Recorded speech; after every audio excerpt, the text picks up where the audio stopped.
ଥକା ମନ ଚାଲ ଯିବା ଚକା ନୟନ ଦେଖିବା ଶଙ୍ଖ ନାଭି ମଣ୍ଡଳରେ ବେନି ନେତ୍ର ପଖାଳିବା। ଭଜନ ଜାଣିଛ?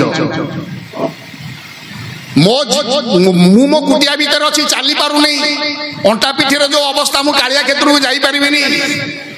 ଯୋଉଠି ଅଛ କାଳିଆକୁ ସେଇଠି ଦର୍ଶନ କର ହେ। ଥକା ମନ ଚାଲ ଯିବା, ମନଟା କ୍ଳାନ୍ତ ହେଇଯାଇଛି, ସମସ୍ୟା ବିଜଡ଼ିତ ମନଟା ଥକା ହେଇଯାଇଛି। କେଉଁଠି ଦେଖିବା? ଶଙ୍ଖ ନାଭି ମଣ୍ଡଳରେ, ନାଭି ଚକ୍ରରୁ ଧ୍ୟାନର ପ୍ରକ୍ରିୟା ଆରମ୍ଭ କର।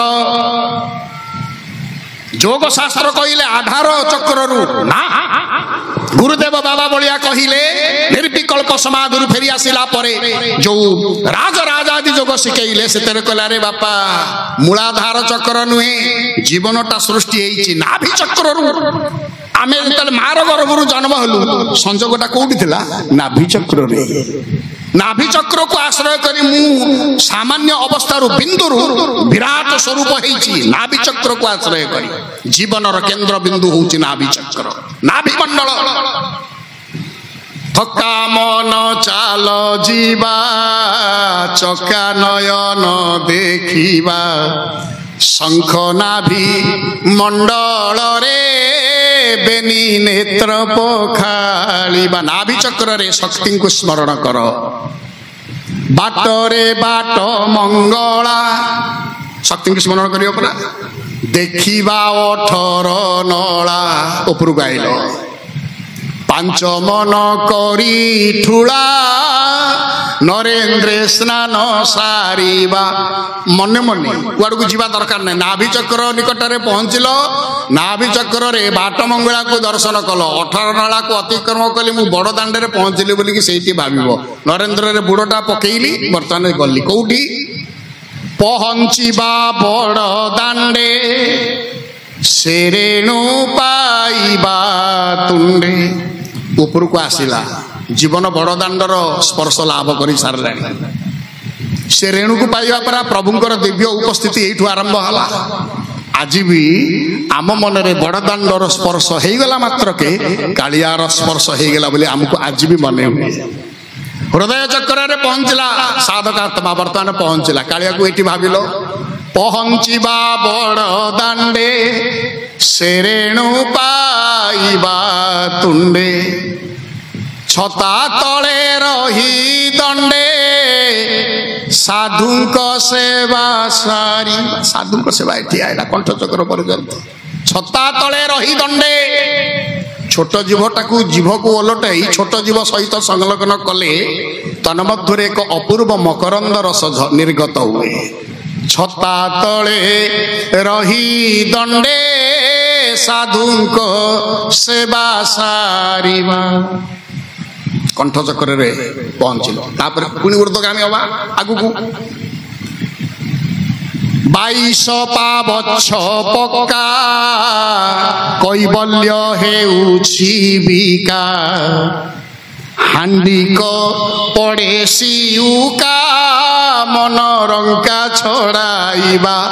କଣ୍ଠଚକ୍ର ପରେ ଆସିଲା ସାଧକ କୋଉଠି? ନା 22 ପାବଚ୍ଛ ପକା।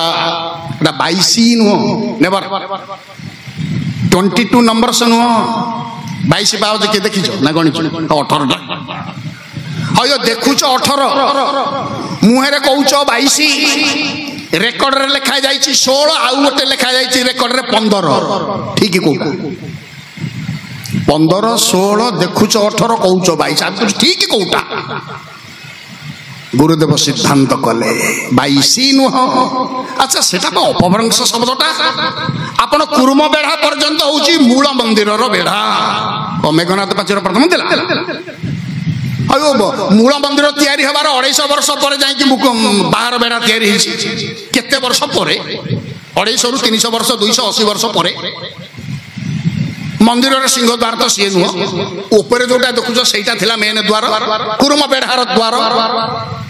এইটা ଥିଲା କ'ଣ ନା ଯେହେତୁ ପାହାଡ଼ ଉପରେ ମନ୍ଦିର, ମନ୍ଦିରର ବାହାରକୁ ଆସିବା ପାବଚ୍ଛ ବହିଷ୍ଠ ପାବଚ୍ଛ, ବହିଷ୍ଠ ପାବଚ୍ଛଟା ହେଇଗଲା 22 ପାହାଚ। ये अवस्था मंदिर पाहाचटा जो तलू आसवा थिला ता ना थिला बहिस्थ पावच बा मंदिर बाहर को जीवा पावच सी 22 ताकू भी पंजा आम आंगुठी देखे ए 18 ऐसे दुई सत्य है 22 परा हंस सोहम तत्वर प्रतीक होचंते नासाग्र 22 पावछ पक्का कैबल्य हेउछि विका प्रकृत जीवनर कैबल्यटा एटी चिंतन कर आज कौ बार अच्छी सूर्यायन कि चंद्रायण से अनुसार हंस सोहम को स्मरण करी आगु जा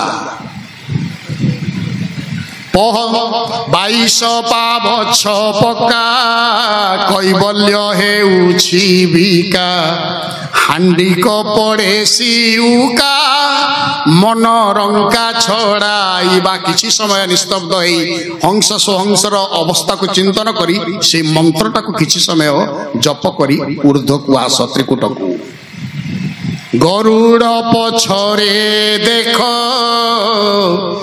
दिशुछि कला श्रीमुख त्रिकुटा चक्र रे पहुंचल गरुड़ खुंब सही गरुड़ खुंब को आलिंगन करियो परा काई की पत्थरटा काई आलिंगन करिवो सेतु कोनटा अछि नेबु लुण अछि कॉन्सेप्ट कॉन्शसनेस को आलिंगन कर निचर कर गरुड़ होचंती गुरु स्वरूप गुरु प्रदर्शित मार्ग को जीवन जेते बेले आलिंगन करे निजर करे त्रिकुट चक्र को ध्यान करी गुरुंकर आदेश उपदेश को पालन करिबा पई प्रति जीवन कौन हुए गरुड़ पछरे देख दिशुछि कला श्रीमुख त्रिकुट चक्र रे थाई कला कला ज्योतिष स्वरूप चकानयन को थरे चिंतन कर तापरे अतिक्रम करिव जगमोहन सिद्धिरस्तु कपाल रत्न सिंहासन सहस्र पंचसखा बुझेले रे मूढ़ मनाई दिव्य लोचने थरे दिय अनाई रे मूढ़ मनाई अखंड मंडल रे देख नीलाचल रे सहस्र दल परे विजे कला कन्ना केमिति बुझे सहस्र दल पद्म उपरे सहस्र चक्र रे रत्न सिंहासन कालिया सामंत को दर्शन सबुदिन करे आनंद केवल आनंद ही पाइब तेणु से सर्वव्यापक सत्ता ही पारंती कृपा करी आम पाखरे भी अच्छी तेणु आम सबुदिन कालिया शांत न देखिले एठी दर्शन कर ना जीवन भितर तेणु आम परम सत्ता को भूलिबा नहीं से परम नाम को भूलिबा नहीं परम स्वरूप को भूलिबा नहीं दिव्यानंदर स्वाद को अनुभव करिबा जीवन भितर दिव्यानंदर अनुभव जेते बेले जीवन सृष्टि आरंभ करे जगत जीवन पाख को जीवा को पड़िबनी जगत जीवन पा आम भितर पाख को कोन जो आम पाखरे अछंती से कृपा राशि आम भितर सृष्टि हो मुजाकू हुई सदय ज्ञानता हृदय ईश्वर कृपा करे बही पढ़ी लाइब्रेरी बुलिले कौन ज्ञान पड़े ईश्वर कृपा हेले जीवन निश्चित भाव दिव्य आनंद दिव्य चेतना युक्त हुए तेणु परम सत्ता को परम नाम को जीवन भूली न जाऊ यह ही जीवन व्रत है एठी समर्पण करुची चारे दिनिया तांकरी कथा को तांकरी अभय चरण तले।